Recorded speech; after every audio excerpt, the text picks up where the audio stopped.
Alright, I'm recording now. So I usually start these by asking how many of my typing sessions have you seen before? I haven't watched any in their entirety, but I've seen you ask this question several times, so I don't know how much farther I've gotten than that, but Okay, cool. Um, well, let's start with what's right in front of my face. A bunch of musical instruments. Obviously, you play music. yep. Um, has that been something you've done since you were a little kid? Yeah, my parents had a piano in the house, so I kind of picked it up by ear, and then they had me take piano lessons. Um, yeah, so I play music professionally. Uh, I work in like a wedding band. I teach lessons. Cool. Yeah. Do you record stuff? Um, Not so good at that. Not Okay. so good at the compositional part of it, but I like improvising. That's all. Okay, cool. What do you think so piano is your primary instrument? Yeah, piano. I play guitar, and there's a bunch of stuff over there. Banjo, Yeah, I and see. Okay, got a there's a drum bass. Yeah. over here. You're Yeah. all set up. Oh yeah. Well, that's pretty cool. Um, so, can you talk to me about your sleeping habits? My sleeping habits. They're sporadic. Maybe in the last several years, I've gone a month with adequate sleep. I tend to sleep. I tend to stay up way too late, over-engage in whatever is interesting to me, and then wake up way too early in the morning and do it again. So it's a problem, but I seem to skate by it. I'm used to sleep deprivation, I suppose. Do you periodically have a big crash where you sleep for a big chunk of time to make up for that? I don't. I would say what's more likely is I'll keep my energy levels very low for weeks at a time to compensate for the lack of sleep, but still not get very much sleep. Uh, Okay. yeah, So, what's your relationship with task completion? don't have like a very good relationship to task completion. Trying to think of an example. Um, yeah, I mean, I've been a horrible student in college. I was an awful student. Um, didn't go to class, completing assignments at the last minute out of just sheer necessity. Um, I've kind of always ridden by the seat of my pants. So even with music, like I won't practice. I just know music, and so I don't. I'm not good at the preparatory stage. I'm not really good at setting up the condition to succeed. I just kind of do it, and then yeah. Okay. Um, so, you talked about conserving energy. Do you think that for significant portions of the day, you're preserving energy that you think you might have to be called upon to use later? No, it's not. It's not conscious. I know some people who are very good at um, moving into states of action and then moving out of that state of action into a state of inaction. I feel like I'm kind of level, and in that I guess you could say, floating downstream. So whatever pushes the water, I will move with it. I just can't push myself forward or push myself backward. I have a difficult time with that. Okay. What are some of the sort of things that push the water? Uh, Involvement of other people. So like I said, I'm in a band. So I make my living through the band. There's a guy that books all of our gigs.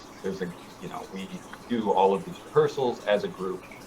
Group involvement is like great for me because I feel like the pressure is off of me to provide the catalyst for action, or to be I guess like the offensive. It doesn't require self discipline. Yeah, I guess you could phrase it that way. Okay. How are you about feeding yourself? Do you let yourself get too hungry or thirsty? Yeah, I had a pretty bad problem. I'm a pretty skinny guy. I let myself get extremely skinny.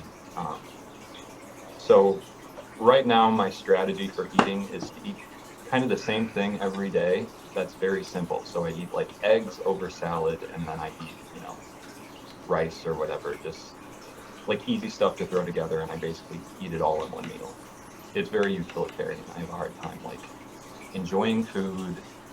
I know a lot of my friends are, they're surprised that someone can eat the same thing every day and not care. To Okay. to my friends, the choice is like a part of eating, right? It's something that you enjoy, trying new things. I just don't care about that. I just want to eat. Okay. Can you articulate a sequence of insignificant details about your day from when you woke up until now? Insignificant details. As per, like, I got up, I brushed my teeth, I sat down at the table and looked at the cereal box for a little while. Then I got up and went to get outside to go get some package. Then, like that kind of stuff. Let me see. Uh,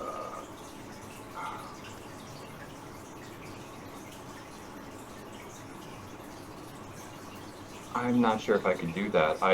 I kind of wake up with, I had something to do in the morning. I had to go to my old university and basically like apply for graduation. So I had to talk to somebody. But I kind of woke up with that in mind and then was in my head until I got to that event. So Okay. And how did that conversation go? um, with my advisor, it went well, I thought. Um, there's a lot to say about my college experience. I won't go into that, but it was fine. I know what I need to do to graduate, so I guess that was the objective of the conversation. Okay. Uh, let's play World Mic Power. World Mic Power is a game where you have the mic for 30 seconds, and whatever you say gets translated into every language and broadcast directly into everybody's ear. What advice do you have for the world? Um, I would ask. Uh, uh,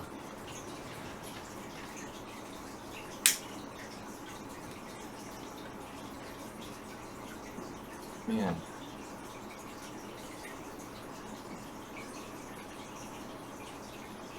I'm not sure. I have. Do you want World Mic Power? I think that'd be great. I think there are a lot of things to say. I have this whole like theory of stuff that I want to say, but I just can't like say it all. In Especially 30 seconds? so figuring out how to do that is difficult. I guess I would extend some kind of I don't know, some like love thing or like I don't think you can give pragmatic advice to the entire world in 30 seconds. It'd have to be something kind of esoteric woo woo. What about cleaning your room? What about going? About What about going Jordan Peterson style and telling everybody to clean their room? oh boy. I don't know about Jordan Peterson. But yeah, it's I don't know what I would say. Probably some, hang in there, whatever. I honestly, I'd say Okay, something so about I want to hear more about your grand theory. okay. Um, what would the word for that be? I guess I'm somewhat of like an ontological idealist. Um, so kind of my idea with how human beings tend to. Um, oh man, it's so complicated. I spent a lot of time studying the East, so a lot of the stuff that I pull from is like kind of trying to westernize this idea of karma, right? So you engage in things that are not fruitful, the return will ultimately likely not be fruitful. There's not exactly a one-to-one correlation, but um, I think if more people thought about the implicate uh, effects of things, or just the effects of things in general, the effects of action, and they had some kind of oh man, The, some kind of means of judging what is good and bad action, what is not necessarily good and bad, but just more mindful. I don't know what I'm trying to say. you want people to have a clear sense of fruitful applicability. Sure, right. Uh, I think kind of this Eastern idea that there is a way, right? There's a um, higher order virtue-based um, directive that human beings can follow that will make their emotional quality of life better. Um, if I could like explain that, that'd be great in 30 seconds. I don't know how I'd do it, but Yeah. Well, one way to say it is evil is bad. well, it's hard to the self-referential part of that is Okay. How are you feeling emotionally right now? pretty neutral. I was kind of nervous actually to do this call. Are people nervous when they do these typing sessions generally? A lot of people say they are at first, yeah. Yeah, Usually they get less nervous as it proceeds forward. yeah, I'm fine now, but pretty neutral. Yeah. And how are you feeling physically? Any crick in the neck, any sore shoulders, anything like that? So I have to think about that. I'm fine. Maybe there's like some lingering anxiety here, but it's not immediate. It's not affecting me. Okay. Talk to me about what's important to you in life. Hmm. Yeah, I'm not so good at these. I've done typing sessions before. I'm not so good at these. What do you think about this thing? That's challenging for me. I always have to like recoil and actually think about it. I like to um, I like to observe things. I'd say like generally what I said, floating downstream. I like being in an environment where um, I can be kind of a wallflower and I can see what's going on, and then based on what I see, um, I'm able to think. I just like to think about things. Okay. Yeah. Uh, what do you think if you were to break down the task of taking out the trash into steps? How many steps would you break it into? Steps. Um, well, you'd have to. You know, I like to answer that question. I have to put myself in the situation of taking out the trash. So I would. I don't know. I don't know how many steps. That could be 2 steps. You could collect the trash in a can and then take that out to the main trash can. And I suppose you'd have to take that out to the street. So maybe 3 steps. Okay. What about this? There's a problem in your neighborhood. Birds keep descending on people's vegetable gardens and eating all of their vegetables. And the city council has asked you to advise how we can solve this problem. Hmm. You could have some kind of city-sponsored scarecrow distribution program. Um, um, Man, there's a lot of things you could do. You could hire a team of people dressed as scarecrows to run around and torment the birds until they feel so unwelcome in the environment they just leave. Okay. You could kill the birds. It's another Good. option. Good. You could shoot them with guns. Okay, interesting. So now I'd like you to tell me possible reasons why somebody might want to become a hot air balloon operator. Oh, because being up in the sky is cool. You can see a lot of things. So you could be like a nature enjoyer, I suppose. You could be almost like a thrill seeker. To be that high up in the air, I suppose, is somewhat thrilling. You could be some kind of you could be aesthetically attached to the hot air balloon lifestyle. Would you like to go on a hot air balloon ride? That sounds fun. Yeah. Would you rather go on a hot air balloon ride, go skydiving, or go hang gliding? Oh, skydiving, I think. Yeah. Really? Yeah, it's the most, I guess, tactile experience. I feel like that would be something that would be very, very memorable, like in an embodied sense. It's not just something that, I'm sure you could go on a hot air balloon ride and tune out, but I think if you're falling through the sky at 120 miles an hour or something, yeah. You might get bugs in your teeth. True, I didn't consider that. I wouldn't smile. Okay, so if some hot air balloon rides are fun, and all things that are fun are delightful, is it necessarily the case that some hot air balloon rides are delightful? Yes. Can you tell me who my grandmother's, on my mother's side, my maternal grandmother's husband's only son-in-law is in relationship to me? Relationship to you. Your maternal grandmother's husband's son-in-law. That would be your brother-in-law? No, it's your dad. Oh. How about this? If all people from Iceland like iceberg lettuce, and I like iceberg lettuce, am I necessarily from Iceland? No. No. Okay. Can you tell me what, today is Wednesday. Can you tell me what yesterday's tomorrow is? Monday. Right. Wait, Tuesday. Yesterday's. No, Monday was right. Yeah, Monday. Okay, cool. Have you ever heard me ask inky pinky questions? It's been a long time. Okay, so I'll give you the example ones.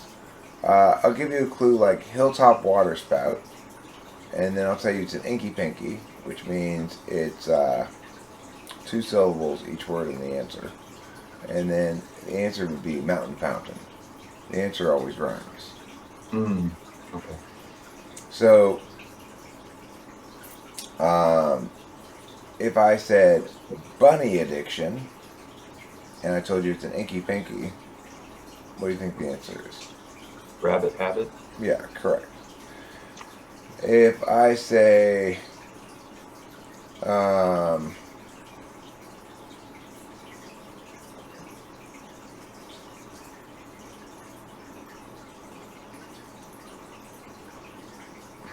me come up with another one.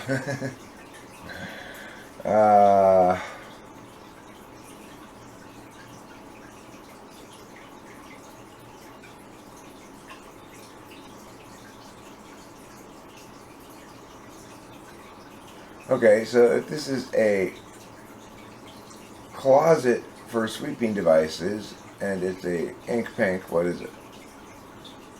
A closet.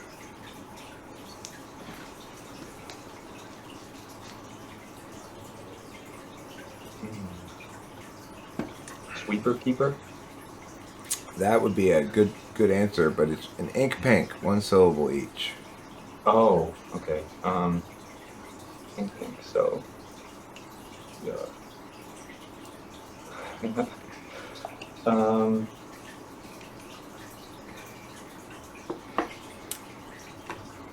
It's a broom room. Broom. I was trying to say suck something like a suck duct or something. Suck duct would be a good answer as well, though. that probably works. Okay, now can you come up with one for me? Okay.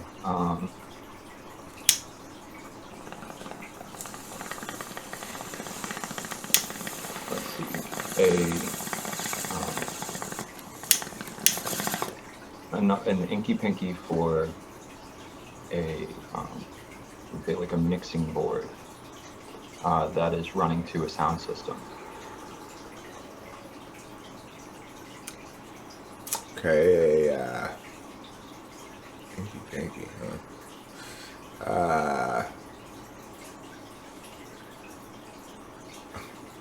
Like a buzz's tresses? You're saying speaker tweaker. Oh, speaker tweaker. Okay. All right. Good. Alright, so now I'm going to tell you the first half of the story, and I want you to finish the story for me, okay? Okay. Once upon a time, there was a crow and a blue jay in the forest. And the crow found what for him would have been a perfect tight-fitting shirt that showed off his pectoral muscles. But for the blue jay, it was a perfect sweater, perfect bulky sweater. And it was getting near winter. And the blue jay said, listen, I should get to keep this shirt because I need it. Winter's coming on. This is a good sweater for me. For you, it's just like a summer shirt to show off your pecs. You don't need this shirt. The crow says, but I found it first and I want it because I like the way my pecs look in this shirt. And then along comes a tortoise named Barry. And he says, would you like my opinion on the matter? And both the birds say yes. Now you finish the story. The turtle said to the two birds, you should give me both of the clothes, and you both should fly south, because I cannot warm myself here in the winter, but you both have the mobility to fly away. And the birds agree, and then that they fly away, and the turtle gets both the shirts. There's only one shirt, though. That's why they're arguing over it. Oh, It's just because the crow is bigger, it fits the crow like a tight-fitting shirt. Oh, I see. But because the blue jay is smaller, it fits in like a sweater. Let's see. Well, what's a novel way to finish it up? The turtle had just bet its shell in a poker contest and lost it, and came crying to the two birds that it needed some kind of protection, and that it needed the shirt. And The bird. And they kindly gave it to him. That's nice of right. them. Yeah. That's sad that he wagered his shell in a poker game. These turtles, man, they're really rough. They're Their possession. They're degenerate gamblers. The one thing we know about turtles is that they are degenerate gamblers. Okay, cool. So, now I'd like to play, well, that's why they always say miggity miggity meow. So I'm going to tell you a little story, and then you're going to give me the moral of the story. Okay? So, for example, if I said, I bought this book because it had such a great picture on the cover, but the words inside are terrible, you'd say, well, that's why they always say, don't judge a book by its cover, right? Yep. Now, it can be an official saying like that, or it can be a saying you make up. Either one is fine. Okay. Okay, here's the story. I went to brunch with Judy the other day, and she recommended that I try the mushroom souffle. I said, I don't really like mushrooms. And she's like, no, but you're going to love this mushroom souffle. I tell you, it's the best thing you'll ever taste. I'm like, but I really don't like mushrooms. She's like, yes, you got to get it. And so I ordered it, and it was terrible. Trust your gut. Okay. What about this one?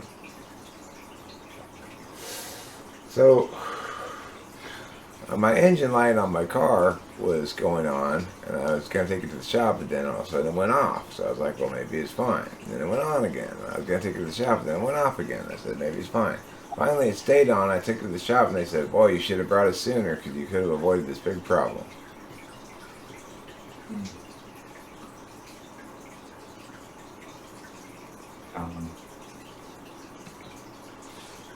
Don't second guess yourself. Okay. Now, can you tell me an anecdote of a time where some minor thing happened from which you learned some lasting lesson? For example, one time my dad yelled at me for leaving a cereal bowl in the sink without rinsing it out because the milk and the cereal were like some inch to the side, you know. And after that, I always rinsed out cereal bowls. A minor event. And this is, we're looking for like a moral lesson, not just some like technical. Well, in my instance, it was, I realized that the specifics of cereal and milk made it such that there was an unusually high need to rinse that out right away because of the cementing quality. I think there's some kind of spider on my wall. Okay, a minor.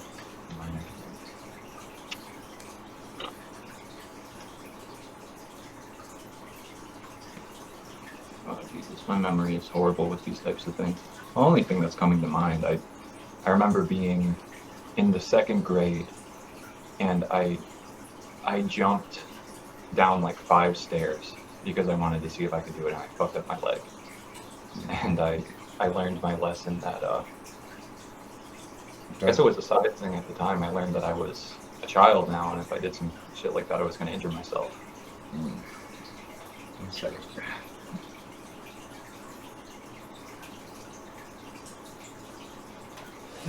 Okay. So I'm going to give you 2 values, and I'm going to ask you which you think is instrumental to the other. For example, is it important to be kind as a means of being honest, or is it important to be honest as a means of being kind? I would say that honesty precedes kindness there. Okay. How about, is it important to create impacts in order to make a difference, or is it important to be reliable and follow through on what you're going to say you're going to do, regardless of whether it makes an impact? I'd say the former. Okay. And is it more important to trust your instincts or your experience?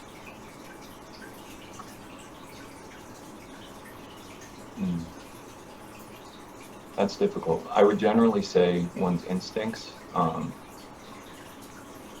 but in my experience, I haven't relied on either of those things to come to conclusions. But okay, so what do you rely on instead?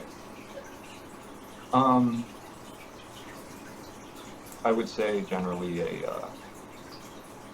I try to construct the situation from a mental standpoint, and then look through outcomes. I'll intuitively grasp an outcome of a particular situation, and then I'll kind of toy with the particulars and see if there's a different outcome that can happen. So maybe in a sense that's trusting my instincts. Okay. Or my experience, yeah. And what kind of narratives do you think you have that are self-limiting, if any? That's interesting. I mean, you could say psychological constructs are somewhat self-limiting in general, or at least they can be taken that way, right? You can have this object of, I'm an anxious person, and then you just hold on to that in every situation. Generally, I think with myself, I hold on to this inaction thing. I hold on to the anxiety produced when I have to discipline myself and just do something, and that is difficult. And I tell myself it's difficult, and I'm probably limiting myself by just having that underlying bed of difficulty whenever I look at anything. Okay, so what does failure mean to you? Failure. I don't feel as though I can fail myself. Generally, I think that I don't do enough things to say that I fail. Well, generally, I think failures are part of a process of growth. So if I fail at something and I continue to progress in it, it's not so much of a failure as it is or just a rung of the ladder. To me, a failure is when I let somebody else down. There was a time when I first joined the band. I joined this band, and the guys were telling me, like, hey, you need to work on your time. like my timing wasn't good, and that to me was like this kind of.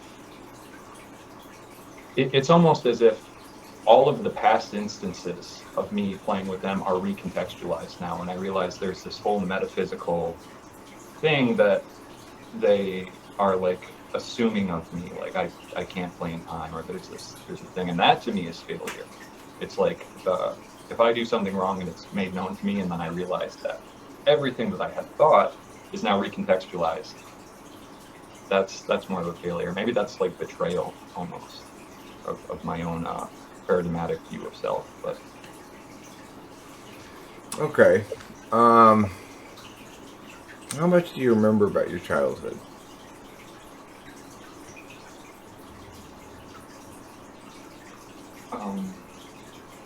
I don't know. I don't know how memory works. I can have instances that pop up, but it's very difficult for me to will that type of thing or to will memory. So generally, I experience these like reels of almost like dissociated vision, and I can go back to that place and see what happened. But it's not conscious, and it seems to be triggered by certain other stimuli. If that makes sense. Sure. Okay. And all right, let me go flip this steak that I got on the barbecue, and I'll be right back, and I'll muse on what we've talked about so far in the process.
Okay, so how are you about memorizing songs you play? Do you play with the music in front of you, or do you memorize it? No, it's this is actually interesting. You might find this interesting. And I'm I don't think I said this. I know about cognitive functions and stuff. The way that I think about music is based in language. So I've been playing for so long that I know if we're in this key, I know what that chord is. If we're in this key, I know what that chord is. So how can I express this? You know about, I don't know how much you know about music theory. Um, I don't think of things in music theory, but um, there's only 12 notes, and after you've been playing for so long, the sound of the note and all of the ways that that note can move become an innate language thing. So for me, just like how I'm thinking, I'm not exactly thinking about what I'm going to say before I say it, it just happens. And there's this kind of ineffable thing that I'm moving this pre-lingual conceptual idea into language. The same thing happens with music, but instead of words and articulation in an English way, I think of, music now.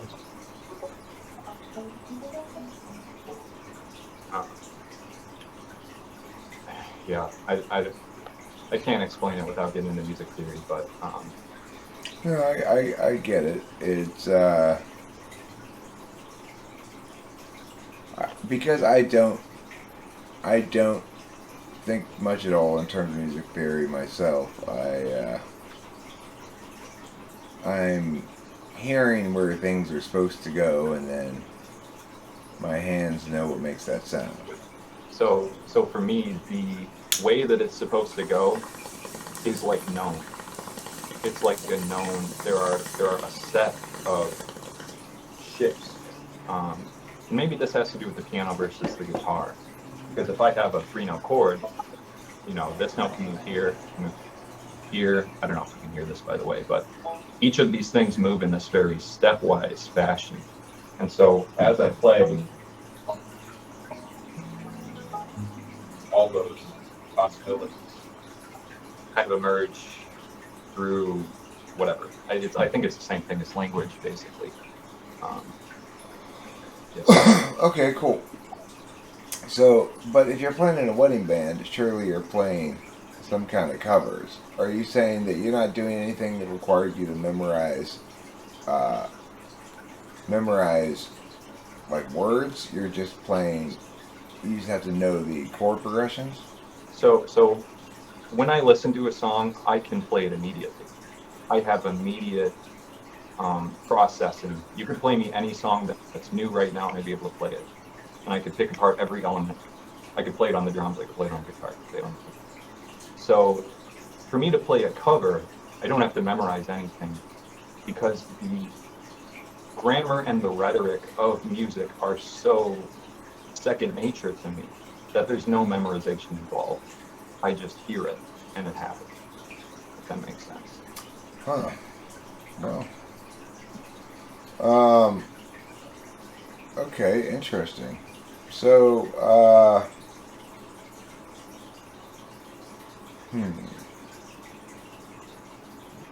I wish Rachel were awake. I'd like to get her thoughts on this too, but she's asleep over there in the chair. I can help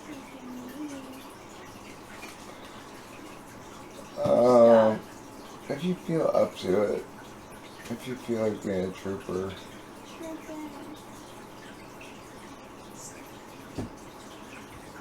I guess she wasn't all the way asleep. And we can, if you want to like put this down and come back to it, I'm flexible,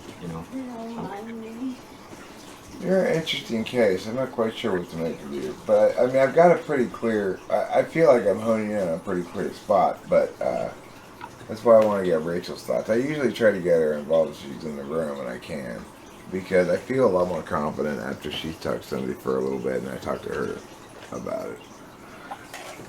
Here you go. Maybe ask him about his personal relationships. I haven't really asked about that at all yet. Okay. Hello. Hi. So, My name is Kinting. Kenton. Kinting, yep. Nice to meet you, Kenton. Yeah, you too. Can you tell me about your personal relationships? What are some of the things that you look for in close relationships? Sure. With people that I'm really close to, I think there's a thread of, you could call it almost like self-actualization, like where the types of people who like to critically analyze things and then integrate them, right? So like my best friend is like an INTP, and so he and I are constantly talking about metaphysics and theology, philosophy. My other best friend is, I'm fairly certain he's an ENTJ, and it's a similar thing. We're talking about like the fundamentals of reality. And so for my best friends, that's like where I feel home. For people who are less like close to me, I look for cooperation. I've learned, I was just in a relationship with someone who was not very cooperative and very argumentative, and I learned that that's a big value for me. Like, I don't want to feel like we're pitted against each other fighting sides. Like, to me, the common goal is harmony, and so if we can achieve that through whatever means, that's good. I don't like relationships where I feel like there's this constant redirection of criticism. That's hard for me to put up with. My dad's really that way. Yeah. So what does redirection of... I'm sorry, how did you put it? So it's like if you're talking to somebody and they're focusing on what you're doing and all they do is hone in on what is you're doing wrong. And that's not even immediate. Like I can give an example. my dad is a very business-oriented person, and so for him, I'm a musician. Me playing music is like wrong to him, and so whenever I talk to him, really anyone in my family, they're redirecting me back to this place of like, well, you can't do that. You know that you're not going to be able to do that, or like, you know that you fell short here when you were 17 and here when you were 19, and so, we know you're going to fuck up again. Like that kind of thing, I don't like. Yeah, I mean, that's like completely not supportive. Yeah. And it's like, you are who you are. That's not going to change. So, I can understand that, especially from a creative point of view. It's just like, sometimes, especially people who are very business-oriented, they're not going to understand the process, the creative process of what it makes, what it takes to make music. Right. Does he think he does a good job of who to include in his life, choosing that? Do you think that you have do you do a good job of picking who's in your life? That's interesting. I feel as though a lot of the people that are in my life, or almost meant to be in my life, like there's some kind of path of least resistance that leads people together. That being said, when there are people that I don't like vibe with, to put it loosely, I almost unconsciously try to limit my interaction with those people. So I wouldn't say it's choosy. Like you could say an FI user, it's choosy. They're like looking at people. Whatever. I don't know if that makes sense. Yes, yeah, no, that definitely does. Ready for me to take back over? Yep. Great. I think so. Thank you, Kinting. Mm-hmm. Nice talk to you.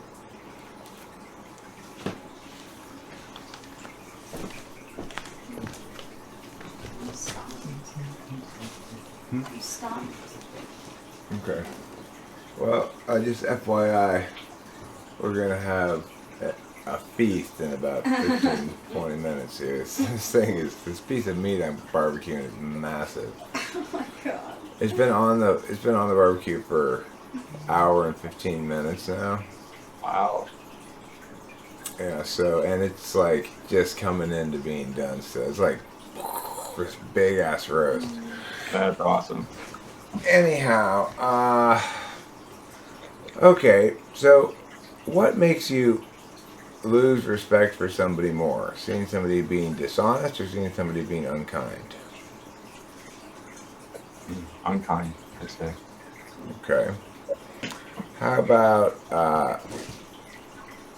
unreliable or unable to act? Unable to act, even though maybe that's why I'm so self-critical, but I don't know, that's a hard one.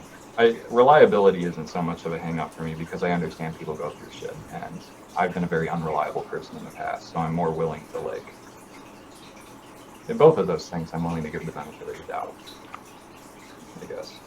What stings more? If somebody accuses you of being unoriginal or somebody accuses you of being unkind? Ooh, unoriginality. Good thing more. Yeah. Okay. I need to refill my cup of coffee. 1 second. Sorry for yet another interruption here. I'm fine.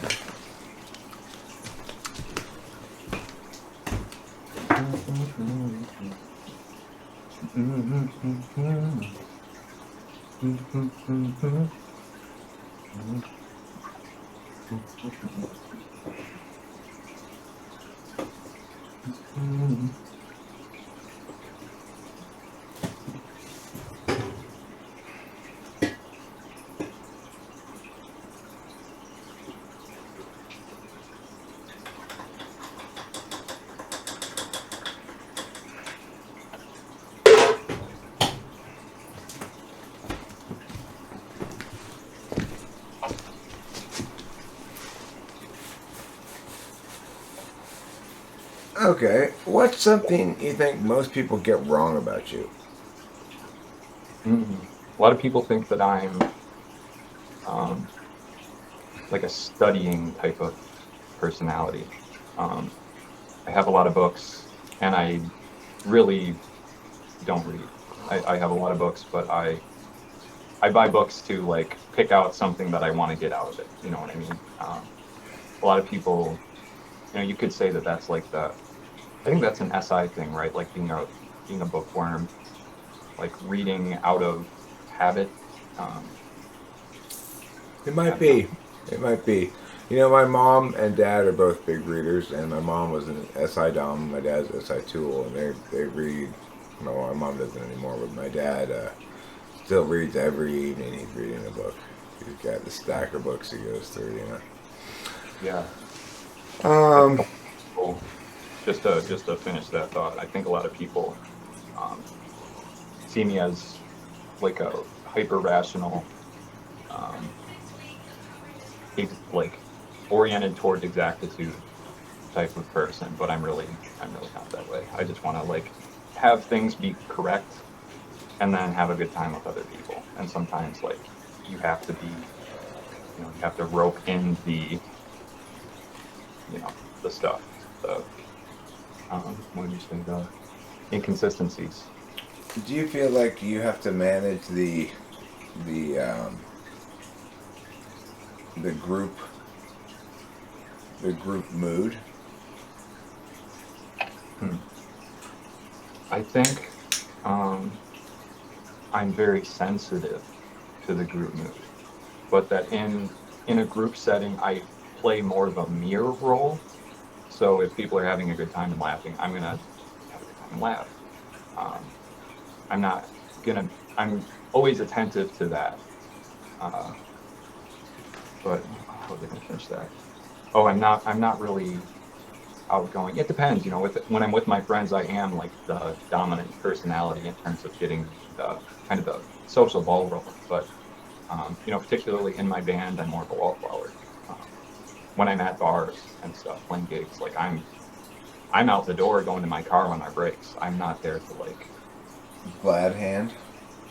yeah, So, and why do you think that is? Do you find the glad handing makes you uncomfortable? not necessarily. I don't know. It's hard for me to say because a lot of my social environments have been like bars, and I just don't. I don't foresee that being like a stimulating interaction with bar people. So, kind of my default mode is like let's retreat and you know not not go out of my way to like herd people. Like that's not my interest. But if someone talks to me outside and I'm standing outside, I'll have a conversation with them. Um, Do you have a especially lot of intuitives in your life? my friends are all intuitive, but for the most part, like my best friends in INTP, and my other best friends in ENTJ. Um, Cool. yeah. Okay. And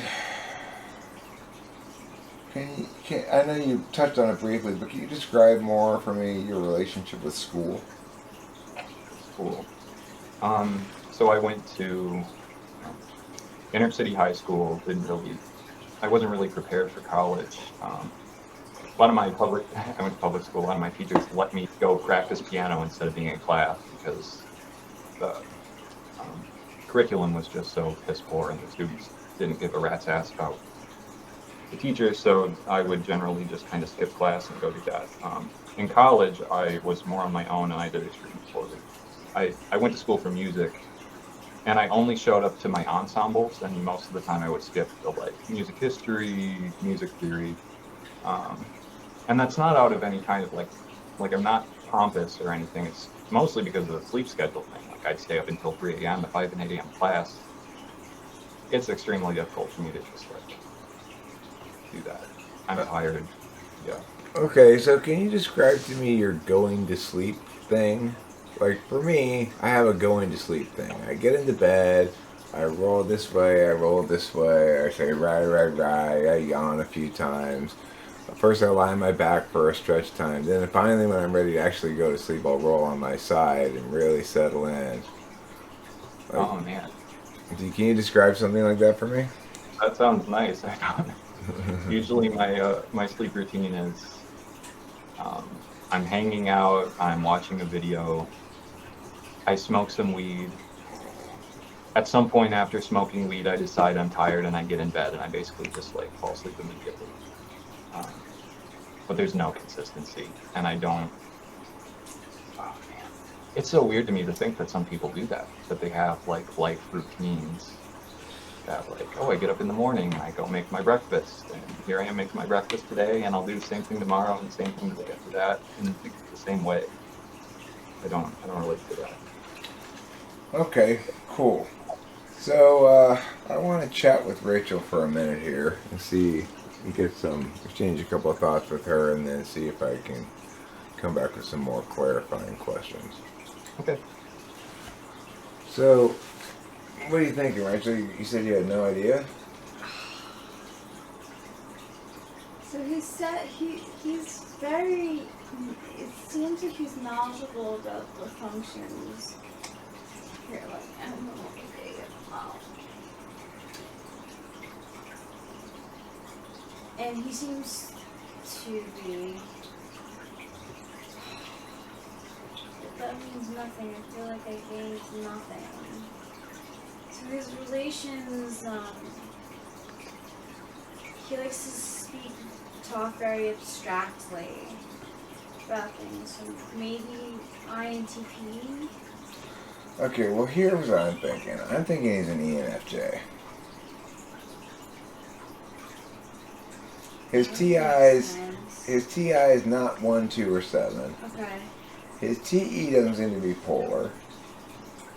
He's very NI. His SI does seem to be polar.